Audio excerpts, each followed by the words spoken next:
Good afternoon, everyone. Hope you can hear me okay. And sorry, I had to abruptly stop the music. A few comments coming through. I see my guest speaker nodding his head, having a little bop in the background. We'll get to that in a moment. My name's David Huxley from icare's mobile engagement team, coming to you from the far north coast of New South Wales, where I live. I'm on Bundjalung country, and I'd like to pay my respects to elders, people and ancestors of this country where I am based. And of course, pay my respects to the traditional custodians on the various lands in which we all work today, and any Aboriginal or Torres Strait Islander people who are participating and joining us in this session. So welcome to the very first webinar of the year, during which we will look to prepare for the year ahead. And the year's already 4 weeks in. It's the end of January already, so we're a part of the way through. Just want to quickly cover off on a little bit of basic housekeeping, just so we stay on track. Everyone's camera and microphone will be disabled, so there's no interruptions. And the chat box has now just been turned off, I've noticed, so no more comments about the music, please. But we will turn that on towards the end of the session, just for some feedback, but also if I allow for a few questions for our special guest, who I'll introduce in a moment. Final bit of housekeeping is that the session is being recorded, and we will make this available on our webpage, which we'll send you a link to as well, probably about 2 to 3 weeks' time. All right, well, today my special guest is Mr. Matthew Elliott. How are you today, Matt? I'm good, thanks, Dave. Mate, Hux, I've got a question for you before we kick off here. Yes, let's do it. Now, your selection of talking heads there, and I know I don't have to put this in the chat. That wasn't aimed at me, was it? No, it wasn't aimed at anyone. Okay. Yeah. Just being a bit self-conscious, that's all, like some of the songs there. But anyway.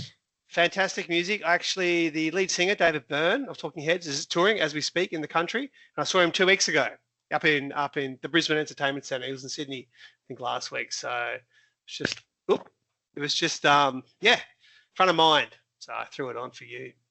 I saw you nodding your head to burning down the house. So that was a bit of entertainment. So for those of you that don't know Matt, besides being a great dancer, he's pretty famous and a former professional rugby league player, NRL Coach, and the co-founder and creator of The Change Room, which is an organisation that offers a variety of programs for businesses to help, support their staff with leadership, personal well-being, but also recovery programs, amongst some other amazing offerings. So, Matt, let's get into it. Today we're looking at what we can do, right, to prepare our whole selves for the year ahead. Now, like a lot of those on the call here today, I had a few weeks off over Christmas and New Year, about 3 weeks off, during which probably had too much to eat, ate too much, definitely drank too much, and spent way too much time in the sun. But all in all, a pretty nice, relaxing 3 weeks off, over that sort of holiday period. Went very, very quick, but I did come back to work feeling pretty calm, pretty relaxed, pretty refreshed, ready to go. But upon return, I reckon it took about an hour for the salt water to be washed away, the sand come out of the ears, and the meetings already started to pile up on that very, very first day. Deadlines were set, and the expectations for 2026 were starting to sit heavy on my shoulders. And by the end of the day, I could feel the tension, right here, just in the back of the neck. That's where I get it. And apparently, according to some of those who I live with, a little bit cranky at times at home.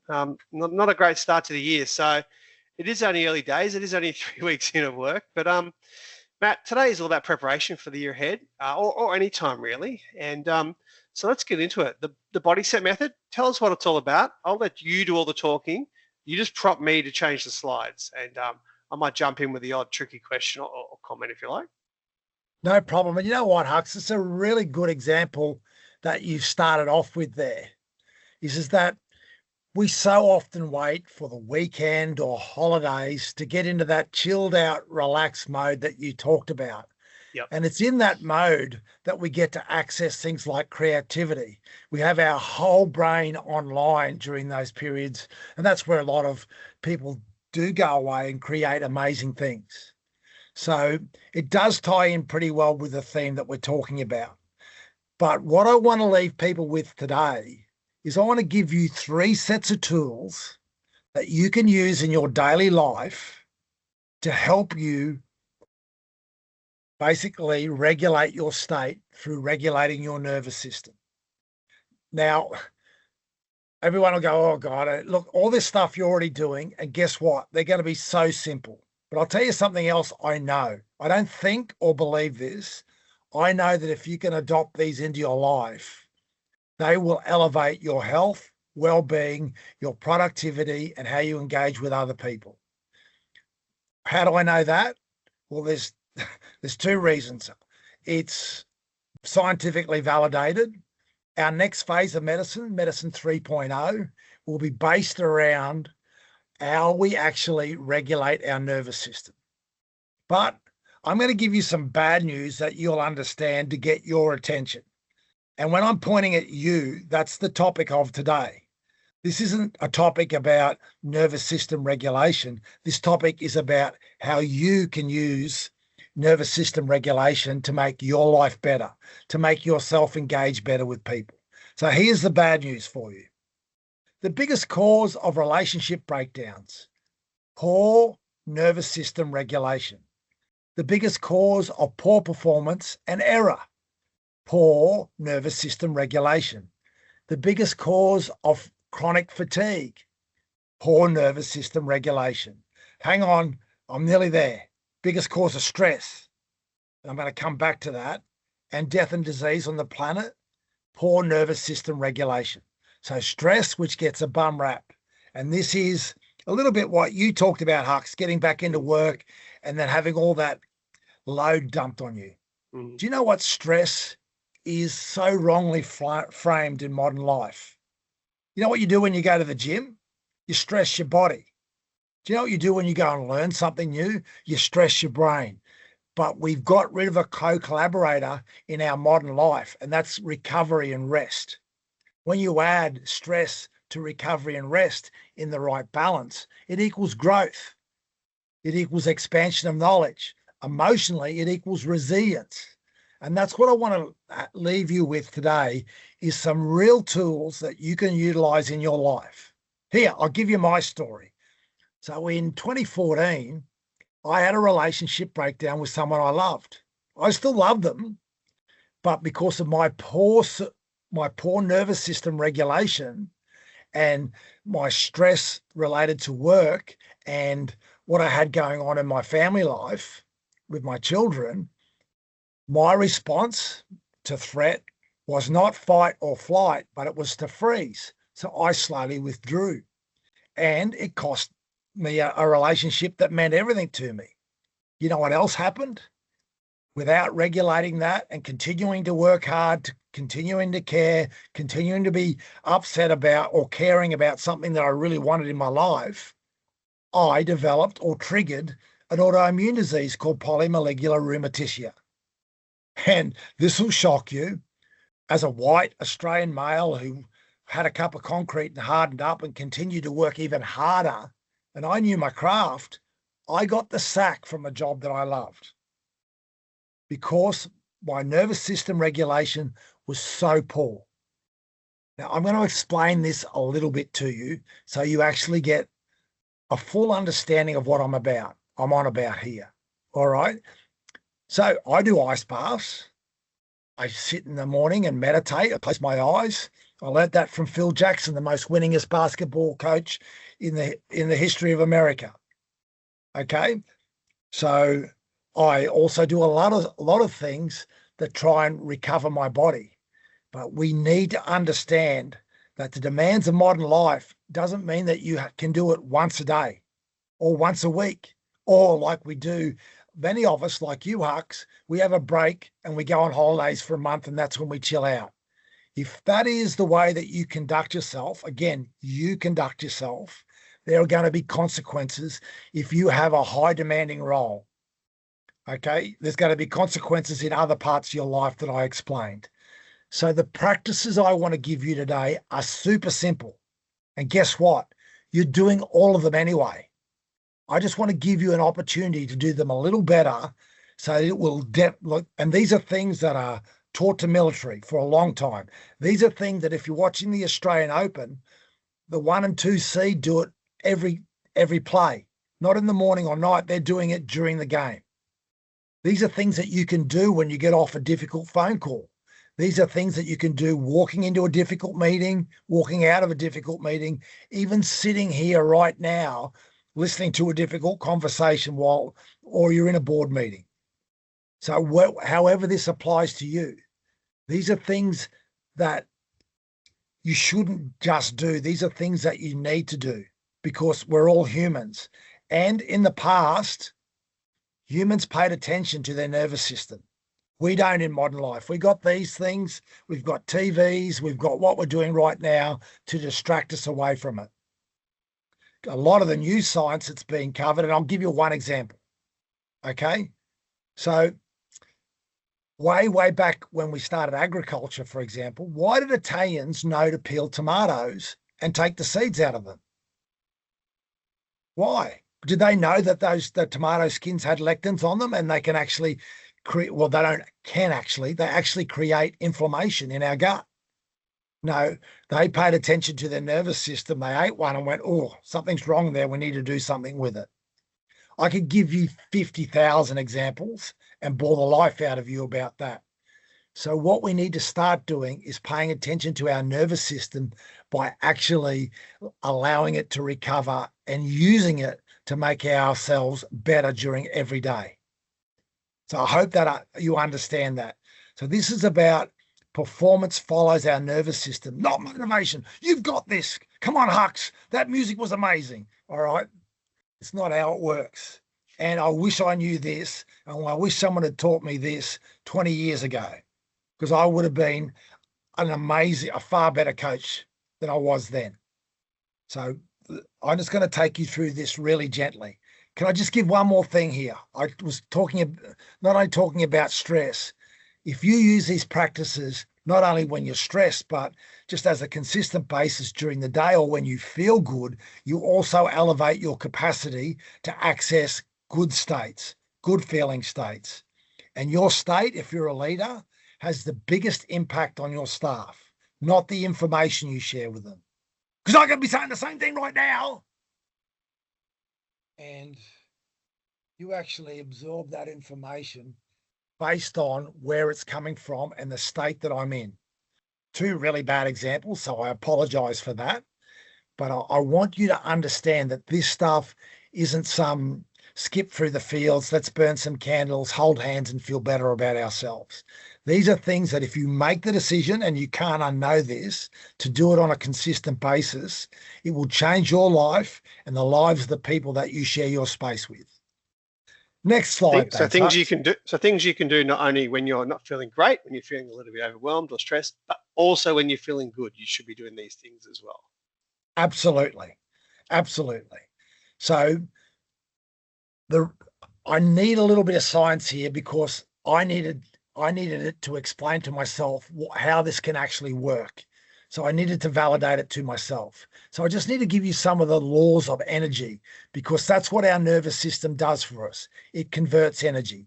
So the first thing that we need to know is that the law of energy conservation is we can't create or destroy energy. We can only transform it. So we are energy ourselves. Okay, this is irrefutable, regardless of what your background is, whether it's religious, spiritual, or you're a quantum physicist. We all know that we're energy. So I'll give you an example. I've got an apple here and I eat that apple. That goes into my mouth as fructose. And what my body does unconsciously, without us knowing, it turns that fructose into glycogen, into glucose, and my muscles can use it. And that gives us energy. What you're doing now with your ears is you're getting a vibration of energy and you're consuming what I'm saying through language, and you're converting it into this is useful or this is something else. So I just want you to be clear on that. Is that you need to understand in this conversation on you regulating your nervous system, that is what you're doing with energy. Next one. Thanks, Hux. Well, while I change the slide, Matt, just a bit of background on me, and I referenced before after my holidays. So I came back to work, returned to work after a break, and straight away I sent a message there from my manager, and he's still away on a cruise, somewhere in the Pacific, sipping pina coladas, that type of thing, having a great old time. And I'm asked to put together a number of things, pretty short notice, including this webinar with you in sort of less than 2 weeks' time. So immediately I start to feel, a mix of emotions. I start with panic at first. And you might have heard this in my voice when I rang you that particular day. Started with a bit of panic. I've got no time for this, which leads to fear. And then, of course, a fear of failure. So thinking this just isn't going to work out, Matt. But then once I settle down a bit, think a little bit more rationally about how things are, I realized that I do have some great support around me. And then Matt isn't such a bad guy these days like he used to be. And that the session like today's, it's actually pretty interesting and can be a little bit of fun. So Matt, what was I experiencing with that sort of cycle of mood changes? You were experiencing being a human, first of all. So good. One piece of hardware that we have up here in our brain is wired 3.1 to 1 to see threat over joy for very good reason. And we can't change this. We can't avoid. Sorry, let me rephrase that. You can change this, but you need to understand way, way back, and we haven't changed that much genetically. When we lived in caves, for example, okay, we didn't go flying out of the cave door going, hey, hello, everyone. We had to go out and be cautious.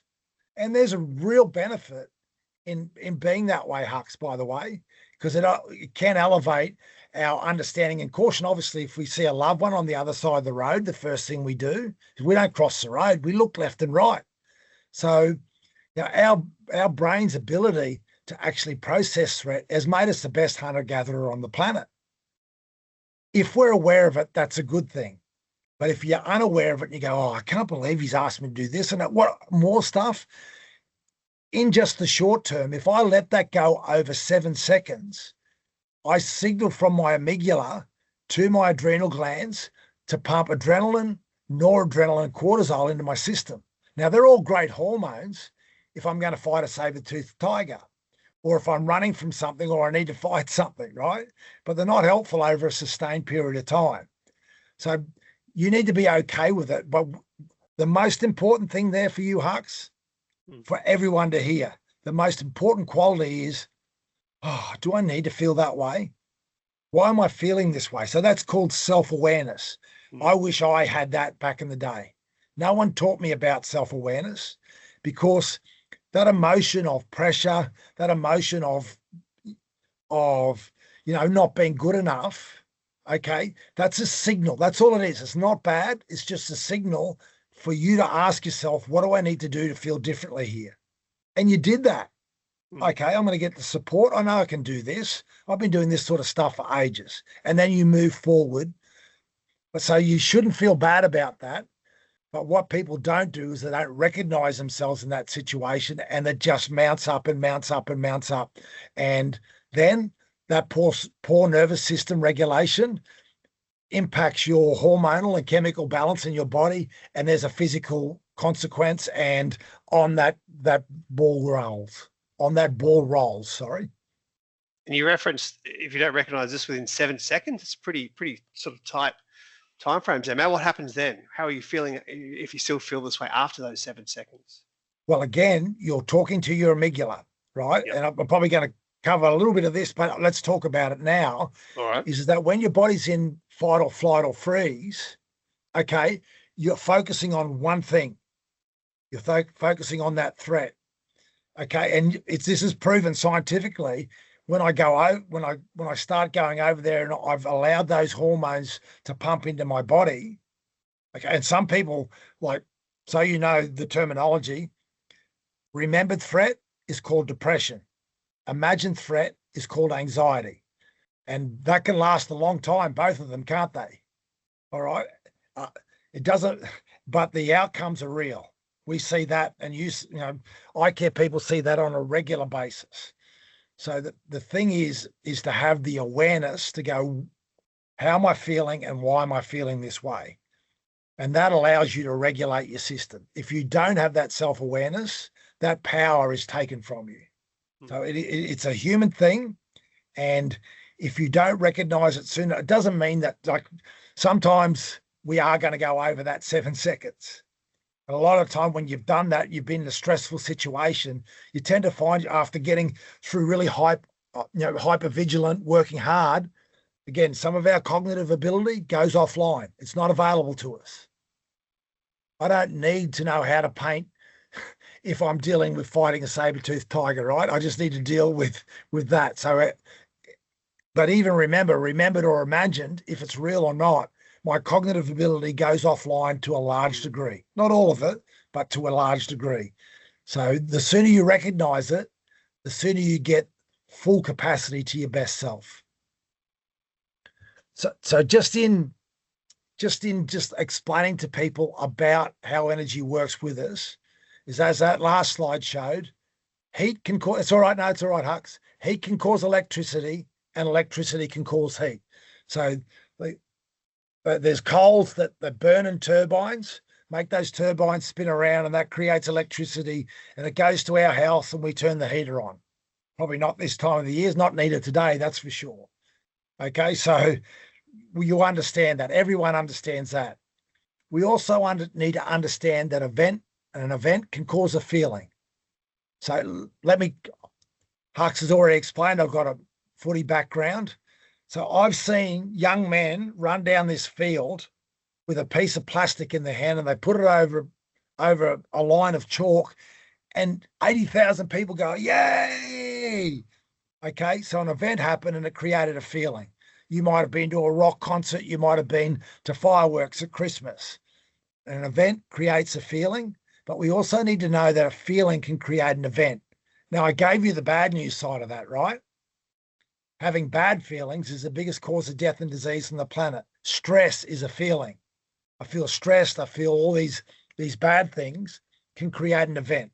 No one cannot not understand that because of what I've already shared. I don't want to have given you any more bad news. So it's got to make sense to you that feeling good, okay, brings your cognitive ability back on board, your creative ability back on board, and allows you to create better events. Now, I'm not talking about the laws of attraction here. I'm talking about you feeling in your best state to perform at your best. Okay? This is not a theory. This is me sharing scientifically based evidence with you in a very simple way. So I want to do this because the simple stuff I'm about to share with you is tied into all this. Next one. Thanks, Hux. So as I explained before, our nervous system is what converts energy for us. So that energy reversibility and our ability to transform energy is utilized or done through our nervous system. Do you know who's got most control over your nervous system? Yes, the person I'm talking to, the subject of today, has the most control over your nervous system. You do. And what I want to make sure that you do is start to taking increased control. If you're waiting to get to the end of the day to chill out, if you're waiting for the weekend or a holiday, you are going to suffer the consequences if you're in a high demanding role. You're going to suffer the consequences if you've got 4 children coming home from school or whatever it is. Okay? I want to encourage you to install these practices, habit stack them into your day. Thanks, Hux. So I'm going to give you a little demonstration here, but I want you to hear this clearly. Your body leads everything. That's why I call this BODYSET rather than mindset. Your body responds, you have an emotion, then a thought. Now, if you go to the next slide, Hux, I'll show you what I'm talking about. We hear an explosion. That's the first thing you do, right? You don't have time to think about it. Okay, your body responds. Next thing, we have an emotional response of fear, and then it might be, what is going on? Yeah, have you got that? Body, emotion, thinking. And remember, if it's in fear, in fear, we have a lot less access to our high level cognitive ability.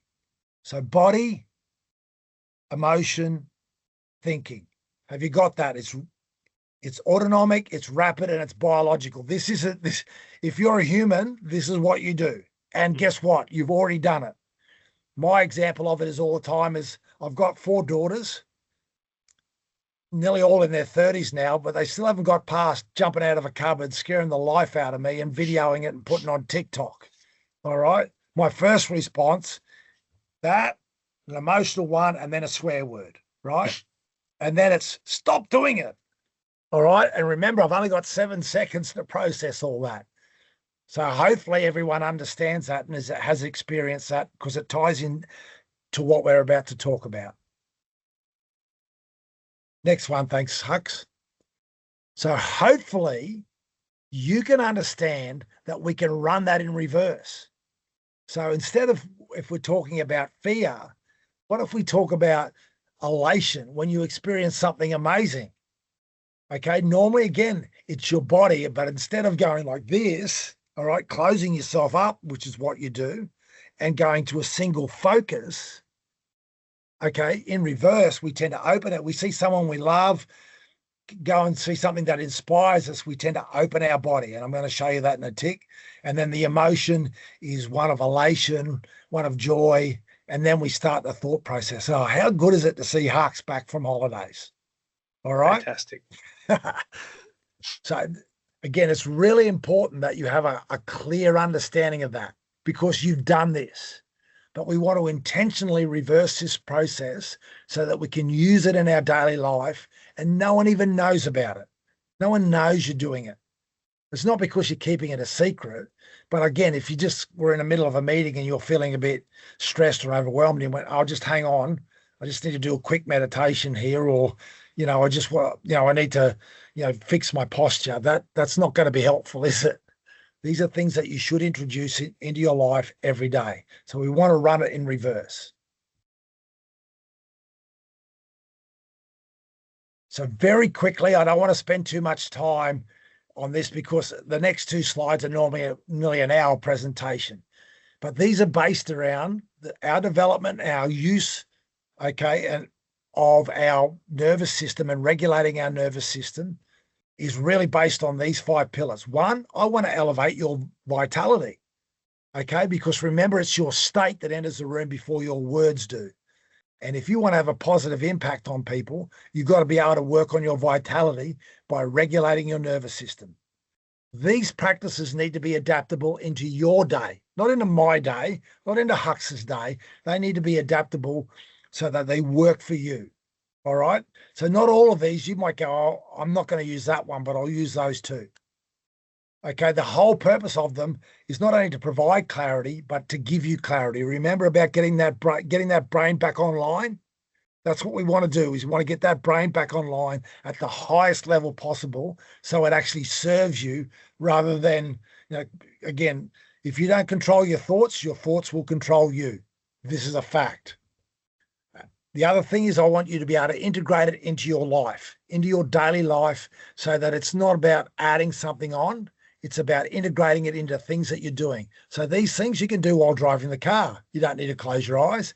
You can do it while you're sitting at your computer at work, between phone calls. These are things that you're doing. You're going to be doing breathing. You're going to have a posture. You're going to be looking somewhere. So you may as well integrate these in a positive way into your daily practices. And that's what makes them sustainable. I'll get through the next one really quickly, Hux, and then we can get into the practice. This one would normally take a while to explain, but it's not that relevant in the context of today. But just understanding that your body, remember, that's where all this starts, okay, through movement, hydration, and posture, can have a big impact on your emotional and mental health through hormonal impacts. So if you want to have more of a look into this, go and look at Amy Cuddy on YouTube, and she does a thing called Wonder Woman poses. Okay. And the people that have done the research around it, they've measured people's hormonal levels, and they changed their hormonal levels in the positive by elevating testosterone levels and lowering cortisol levels just by doing this for 4 minutes a day of adjusting posture. Pretty amazing. Breath, well, look, if you stop breathing, that'll probably give you an understanding of how it's our fastest tool to regulate our state. If I went I hyperventilated for the next 4 minutes, you'd get the bad news side of it. You know what's going to happen. So I just want to make sure that you understand that it works again in reverse. Our mindset, controlling our internal thoughts, connection to other humans. The biggest cause of longevity on the planet is human connection. So being in the right state when you connect to other people then makes that very important. You get it, right? So being able to be in your best state, regulate your nervous system so that people like being with you. Remember that energy of reversibility about what you want to be like around people. Having meaning towards this. The type of person I want to be is I want to impact you positively so you can have a better life. That's my meaning. That's what fuels me. And obviously the environment is talking about your personal environment, what you eat, how you sleep, the technology you expose yourself to. As I say, I don't want to go into that too deeply, and you're going to have access to these slides, but it is to give you some context into how you use these and where they impact your life. I just wanted to add, I think if you've seen that one, Matt, the blue zone regions all around the world where these are zones where people have lived the longest on average, I think. And one of the important pieces of that is that human connection, which is what you just referenced there a moment ago. So it's a good watch. Absolutely, Hux. And it's not only they do all the other stuff really well, but the most important common denominator across all those 5 blue zones, where they have the highest level of centenarians on the planet, is human connection and the quality of human connection. That doesn't mean they talk all the time like you and I do. It just means that around people that they trust and love a lot of the time. That's it. So I want to give you a real quick understanding, and you already know this, I promise you. I'm not going to tell you something that you don't already know, but I'm going to give you a real quick understanding of how you can integrate this in to actually elevate your state and sustain your performance levels in your daily life. So I'm going to take you through it bit by bit. Next slide. Thanks, Hux. Yeah, just as we do, before you jump into it, Matt, I just remembered knowing you for a couple of years now. I know you're quite sensitive to the odd Hilux drive, especially on, the road between Wollongong up to Sydney, and the ones that like cut in and out on the highway, weaving, just to save 3 minutes, probably 3 minutes in the overall journey time to get to wherever they need to go, wherever Hilux drivers go these days. And you used to get pretty cranky and used to share stories about this, some of your stories up that highway, but now you just let it go. You just let it go. So what are some of the things that you do to stay calm and reset? And maybe you're going to go through that here, what we're about to talk about. You've tried really hard to trigger me there, Hux, bringing me back to the Hilux drivers. The H word, yes. Sharing the road with tradies at 5 o'clock in the morning. It's great. Well, look, the context of it is it really important? They weren't threatening my life at any stage. What they were doing was they were actually pushing my ego a little bit because they were going past me at speed. And I was getting upset with them because of their rudeness and the way they drove. It was a really poor context to actually start my day, and I'd show up cranky at work as a leader. How relevant was that? So it probably goes a little bit further than just what I'm going to share here with the body, but I had to contextualize it both emotionally and with the way I thought with, come on, Matt, how actually important is it? A little bit like what you did coming back to work. Is that I had to stand back and say, what would you say to your best mate if he was conducting himself like this after seeing people drive that way? Not life-threatening. They're actually obeying all the rules of the road. They were just pushing in. Get over it. So it's a really good one to make is that I do use this still, because if you think it still doesn't trigger me just a little bit, all right, I'd be fibbing to you. So yes, it does. But these are practices I use, and I'm thankful for them now because they remind me to do my BODYSET stuff. So look, the first thing I want to talk about is your posture. All right, here, let me give you this example. Remember I talked about fight, flight, or freeze, about narrowing your focus and coming short with breath and focusing on one thing and having a bad posture. Look at this. What's this look like? Does everyone else do that? Look what I'm doing. What am I signaling my body by looking at this phone? I'm focusing on one thing for an extended period. Is my posture good? No. What's my breathing like? Is it good? I'm changing my hormonal balance in my body by looking at this thing for an extended period. Pretty interesting. So I know I give the bad news enough. I'll try and get away. Let's get into the good news. So I just want you to think about your posture right now and try this. Just put both feet flat on the floor. Some of you'll be sitting there with your legs crossed. Put both feet flat on the floor and just feel your feet, whether it be in your shoes, okay, steady. Then try and find where you're holding tension in your body. For me, it's always in my shoulders. My shoulders raise.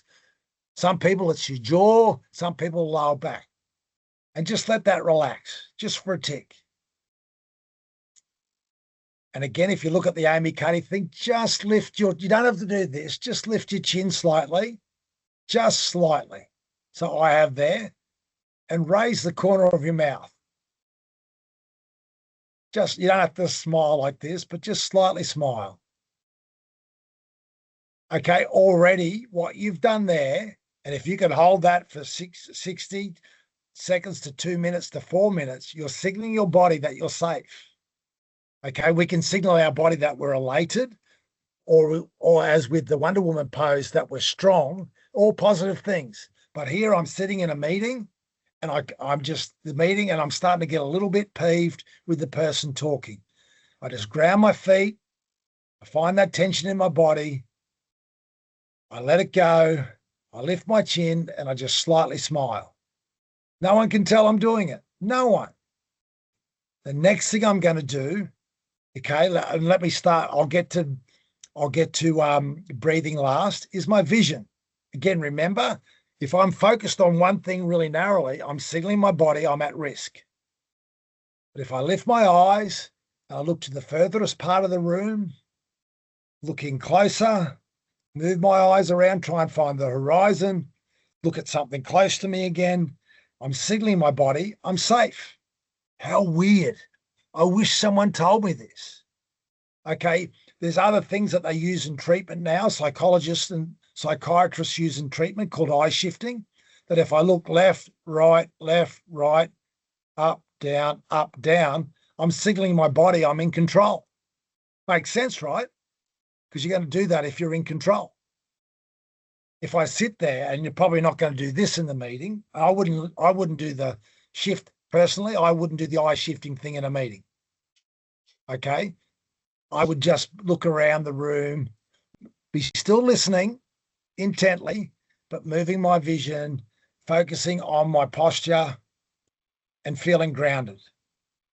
Now, okay, I gave you 2 types of breathing. And as I said, there's different types of posture, but I'm in a meeting.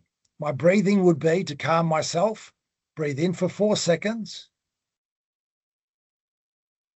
through my nose, deep into my stomach, and breathe out for 6. It's on that out breath that I'm signaling my parasympathetic nervous system with my vagus nerve. In breath, sympathetic nervous system, out breath, parasympathetic nervous system.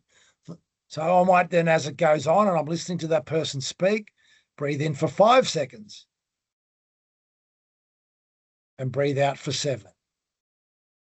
Being even more conscious of grounding my posture and letting go of tension. Keeping my vision going. I can do that all at the one time. Now, there's different sorts of breathing. So if I breathed in for 4, held for 4, breathed out for 4, held for 4, breathed in for 4, held for 4, you get that cycle. Everyone's probably heard of box breathing. That is signaling my brain I'm in control. Okay, there's another one that's called the psychological sigh that we all do as well. We do it when we're sleeping. If you go 1 deep breath in through your nose and then another short one. Now, if I do this 3 times, now I don't do this in meetings, but if I've come out of a meeting or I've got off a phone call where I've been really peeved off, I'll do this.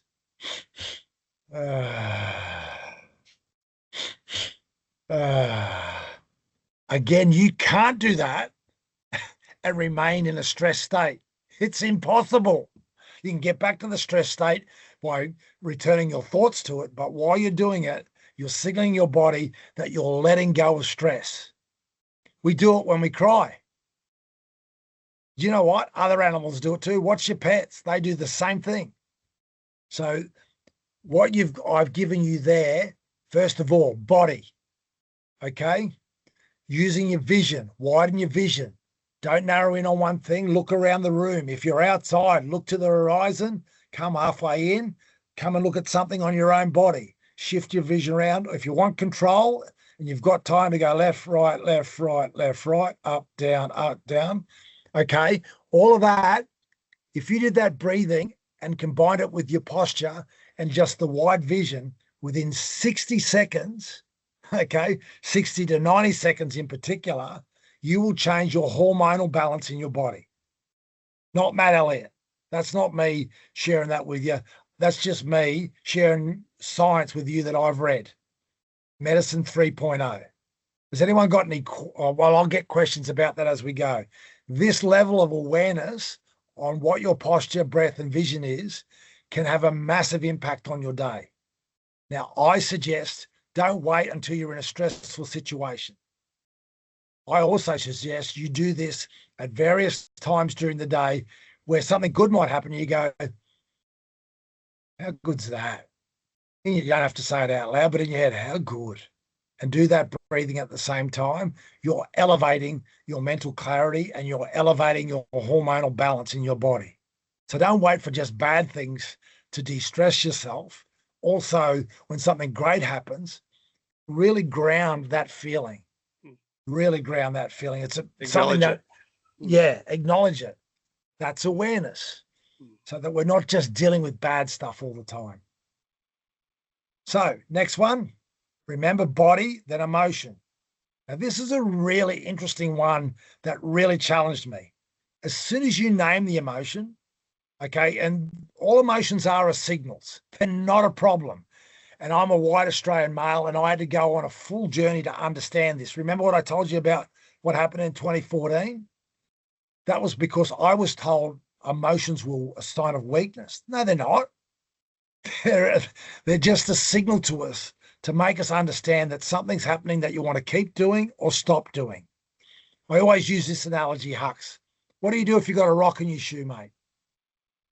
Deal with it. Get it out. You've got to take it out. That's a physical signal to you saying, mate, you got a rock in your shoe, discomfort, take it out. You ignore it, that discomfort will go to pain. You want to ignore pain? Rage. Anger. Agony. I'm using the emotional one. Emotions are the same. I'm frustrated. Hilux driver changing lanes. Get frustrated. What are you doing? Pull up beside them at the light. They've made no. But I ignore that feeling and go, Matt, seriously, mate, it's not that important. I ignore it. So my body goes, well, you want to ignore that. Frustration didn't work. I'll try anger. Anger didn't work.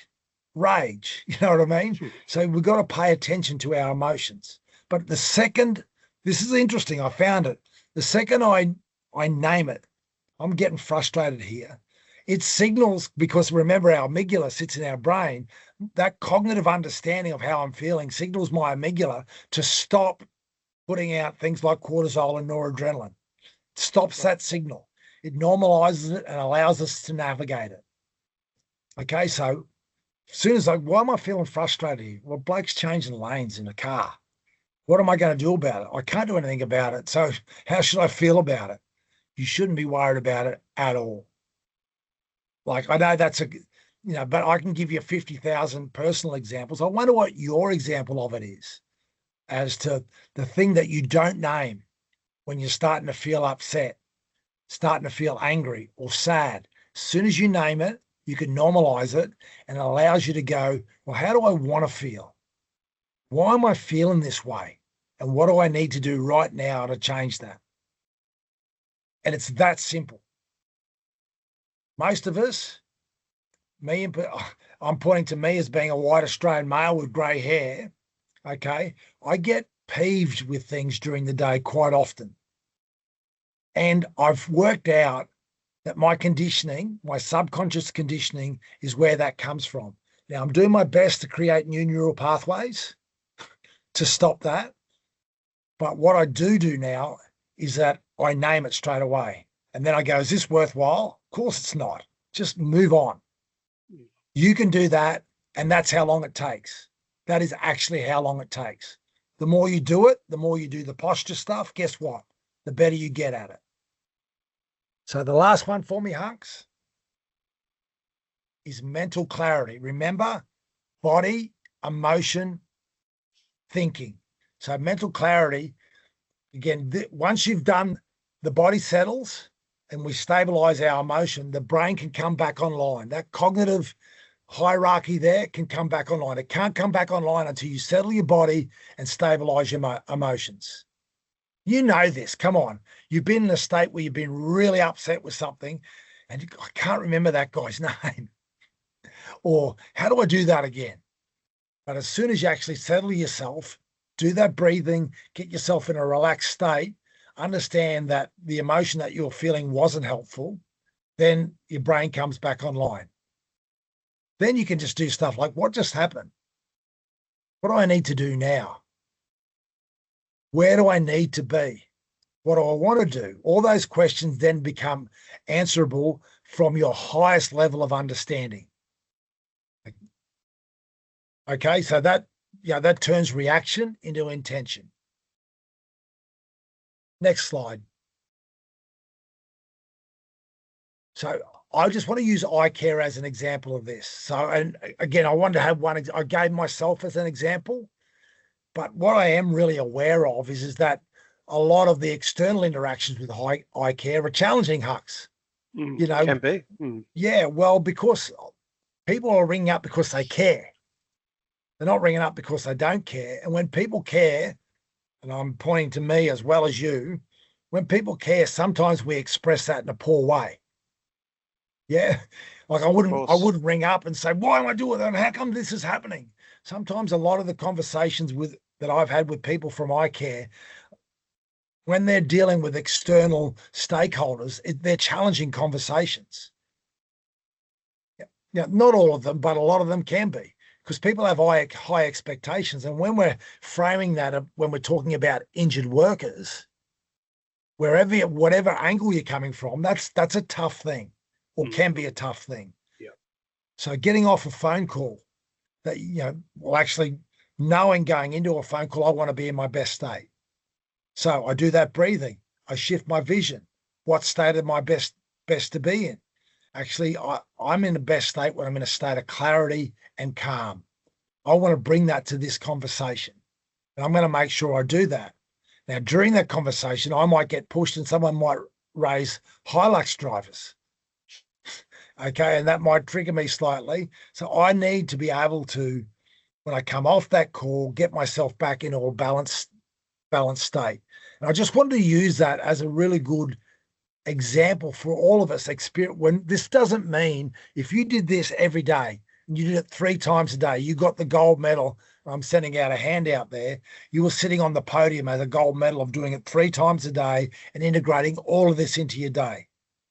Does that mean you're not going to face challenging situations? Does that mean you're going to handle everything perfectly? No. Like Hux, we're humans. No. We feel things. Yes, we feel things and we're meant to.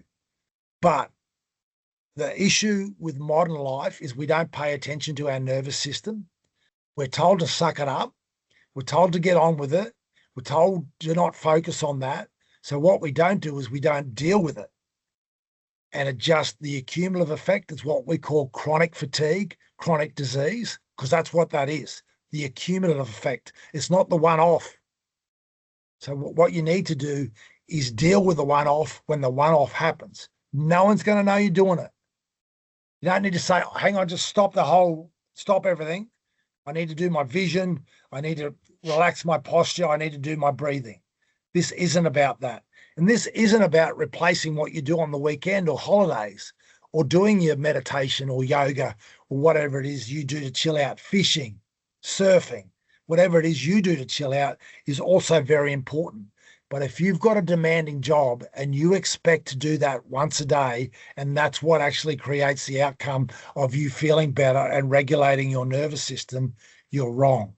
Our ancestors got it right. And guess what? New medicine is going to get it right. And that's what I'm really excited about.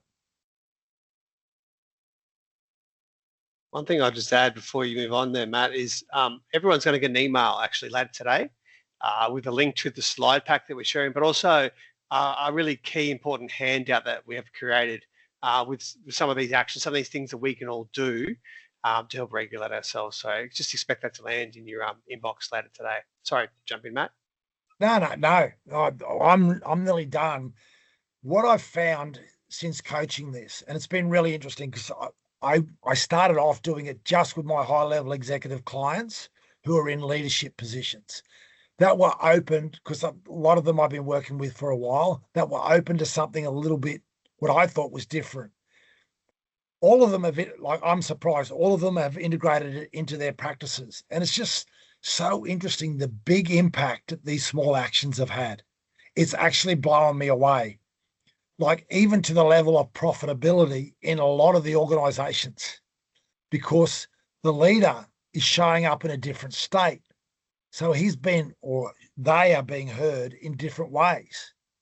And because that information is being heard in a different way, all the processes have been executed at a higher level. It has, honestly, I need to get all the data around this for them to show me, but some of the stuff that they've given me I didn't believe it at first, that something so simple could have such a huge impact. But I'm past being convinced by it. I know that it's the truth. And even in my own life, since not just learning about this, but introducing it into my everyday practices, I notice not so much the impact on me, but the people I interact with on a regular basis, just like they're showing up more. And just a little bit like when I lost that relationship, lost that job, and got that disease, is that I had the same information in me that I was using where people were around me all the time. It was me. It was my state. It was my poor regulation of my nervous system that scared people off, that got them away from me, that made me not as effective as I should have been. Well, and that's it. That's Q&A time, Hux. Q&A time. I was just going to say there's some real simple takeaways there. I know this one here, Matt, did you want to cover that one there? Lead your system. Really what I'm talking about, yep. This was a really fancy way of saying, ultimately, this is for you to lead. Yep. The practices, they're not hard to understand. I've got evidence of that because you've all got a posture. You're all looking somewhere. You're all breathing. You're all actually got some mental dialogue going on in there. Who controls that is up to you. You're all got feelings. You have the biggest impact, not the only impact on all this. Okay, I always say to people, I got evidence. Go and stand in the middle of the road in front of a car and I can prove that you don't have the only impact on your nervous system. But you have the biggest and most consistent impact on your nervous system. So I really hope that you can protect your energy, regulate your state to improve your outcomes like I've seen. And it's a real simple things in there, Matt, which we can all do. And like the breathing, the eye, all the different, the posture, that type of thing. But I really like the one where you name it, name that frustration. That's just a Hilux driver. Who cares? Let's just forget about that and move on. So I certainly took that away. That was a new one there for me. So before we're going to get to a bit of Q&A now, we're going to open up the chat. It should just be opening up now. There it is there. Before we do that, I'll just say we've got a couple of events coming up. You can see on the right-hand side with the QR code there, if you're able to come along. And 4 of those are face-to-face sessions in the towns of Penrith and Mascot, and then Wollongong and Parramatta. We've got a number of different sessions. And look, if you really like Matt and what he's all about today, and want to meet Matt in person, actually on Tuesday, the 3rd of February, he's going to be one of our guest speakers at our Penrith Mental Health Forum. So if you're in the region, if you can get along, please register. I believe we're nearly full. We're nearly at capacity there. But we're also going to just take a bit of Q&A now, Matt. If anyone's got any questions, they can pop it in the chat. But we also want to get your feedback on what you thought of the session, any comments about the session, or some suggestions about some future topics you'd like to hear about. We do like to cover a lot of workers' compensation type topics, but we also like to talk about some wellness topics as well. Look after yourself and those around you. So that's what today was all about, sort of kickstart the year. So I think questions aren't coming in pretty slow there, Matt. We might also have a bit of a poll just to see what you thought, the audience thought of the session. It's just it's a one response poll between 1 and 5. It should pop up in a moment, hopefully.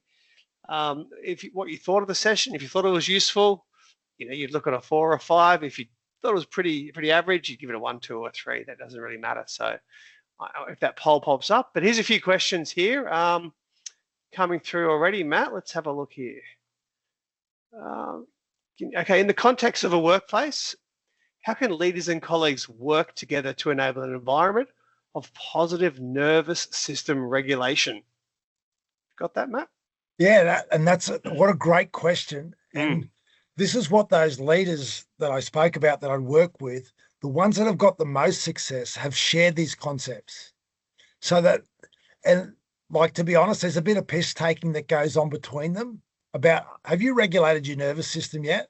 When someone gets a little bit frustrated. So there's a bit of fun accountability between it. So the more people know about it in your environment, the more that they're aware of when you're at your best and when you're not at your best, because they're starting to become aware of, when you're aware of yourself, you become more aware of other people. Like that situation when I wasn't aware of myself, wasn't aware of my nervous system. I don't like using me as an example all the time. I wasn't aware of what other people were experiencing. So there was a consequence to that. So that is a great question and a really important thing that if once you start doing this or you're in a position of leadership, it's something that you want your whole workforce to understand, that the regulation of your nervous system has the biggest impact on your performance and your productivity. Look at elite athletes and argue that against me, and I'm happy to go at it. All right, another one's popped up here, mate. How would you set reminders? This is a good one. How would you set reminders for these practices? Are there tools available to help form these habits throughout the day?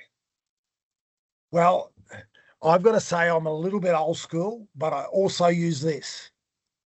So if I show, I've got a lot of habits. I like to habit stack into my day. But the first thing I do, I live on the very north side of Wollongong. The first thing I do when I get in my car is I do my nervous system regulation practice. Okay, so I definitely don't meditate. I'm not closing my eyes, but I'm doing it anyway.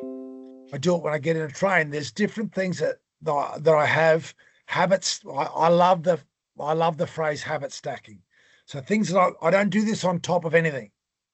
No way. I've got enough stuff going on, and I'm committed to decreasing my decision density in my life. So I'm not adding anything in. Again, these practices are 60 to 90 seconds. Sometimes I go longer with them, I know, but that's all I need to do them for. And I just have them attached to certain things I'm already doing that will allow me to do it. So I'm driving, I can do it. Sitting in a train, I can do it.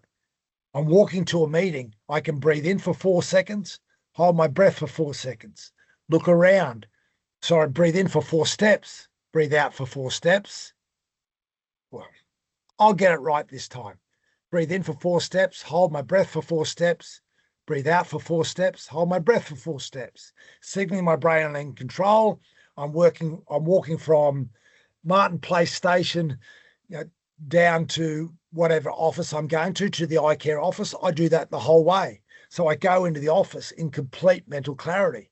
I've been holding my chin up, saying hello to people rather than looking at my phone, looking around, taking in the view. I mean, it sounds common sense, doesn't it? But not enough of us do this. Yeah, there's some really nice comments coming in here as well. Matt, I love what you said about the state as a leader and having a big impact on your staff.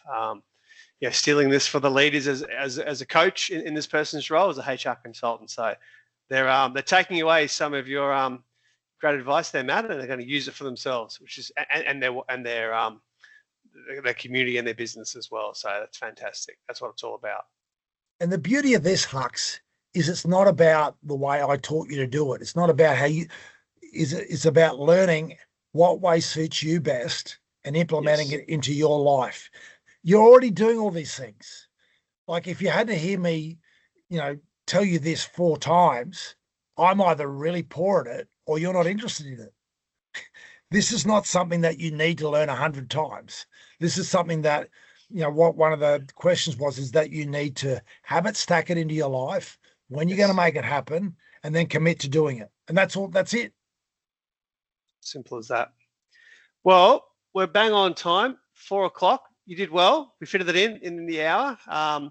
What we might do now, I might just throw that Talking Heads back on as we started with the Talking Heads. We'll finish up with a bit of Talking Heads. And again, if you haven't completed the quick survey or put a comment in the chat, please feel free to now. And if you're going to be in Penrith on Tuesday, please scan the QR code and see if you can get along. But we're also going to some other sessions coming up in and around, New South Wales. So thanks again, Matt. Really appreciate it. And I believe you're in Sydney now. Have a safe drive home back to the Gong, north side of the Gong. Watch out for those Hilux drivers along the way. And thanks again for sharing some of your insights. Thanks everyone. Thanks for joining us. And thank you everyone. Really appreciate it. Much appreciated.